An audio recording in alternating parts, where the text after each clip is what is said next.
Hello everyone. I got approved for YouTube monetization recently and so thought of sharing the current process with you.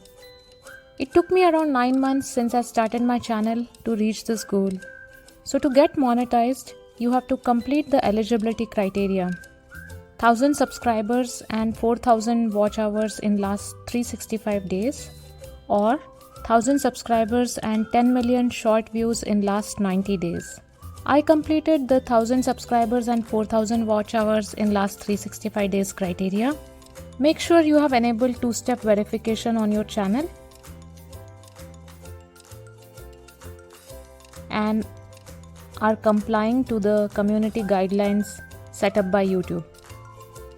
Once everything is complete, in your Earn tab on the screen, it will show you Apply to the YouTube Partner Program.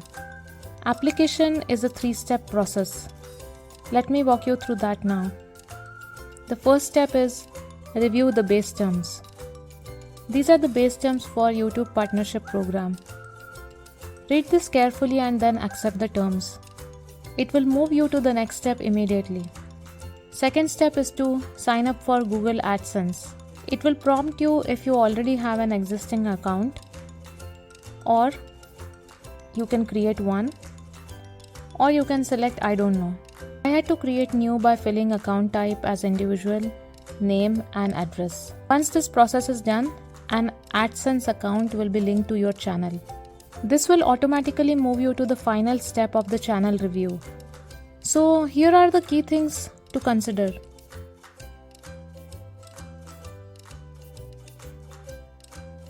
Make sure your content is appropriate as per the YouTube guidelines. Make sure you are not misleading with your videos and the titles and the metadata. Make sure you are not stuffing the hashtags in the description. Check title, tags, description for all your videos. You can do this in advance and you don't need to wait for this application process. My entire process got approved in one day, and then I got an email saying this. After that, we can now select what do we want to monetize.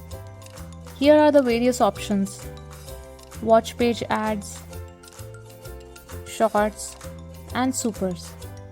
Each of these will have their own agreement terms that we have to accept to monetize in certain ways. So overall in this process, key points to remember: take care of your video content and metadata from the beginning instead of doing everything at the bulk. This will save you time because doing everything at last minute will be time consuming. And by that time you may have created so many videos. Reviewing your channel is an ongoing process. Make sure we adhere and comply to the policies on every video. And I wish you good luck in your YouTube journey. Hope you liked this video and found this informative. So please consider liking, sharing and subscribing to my channel.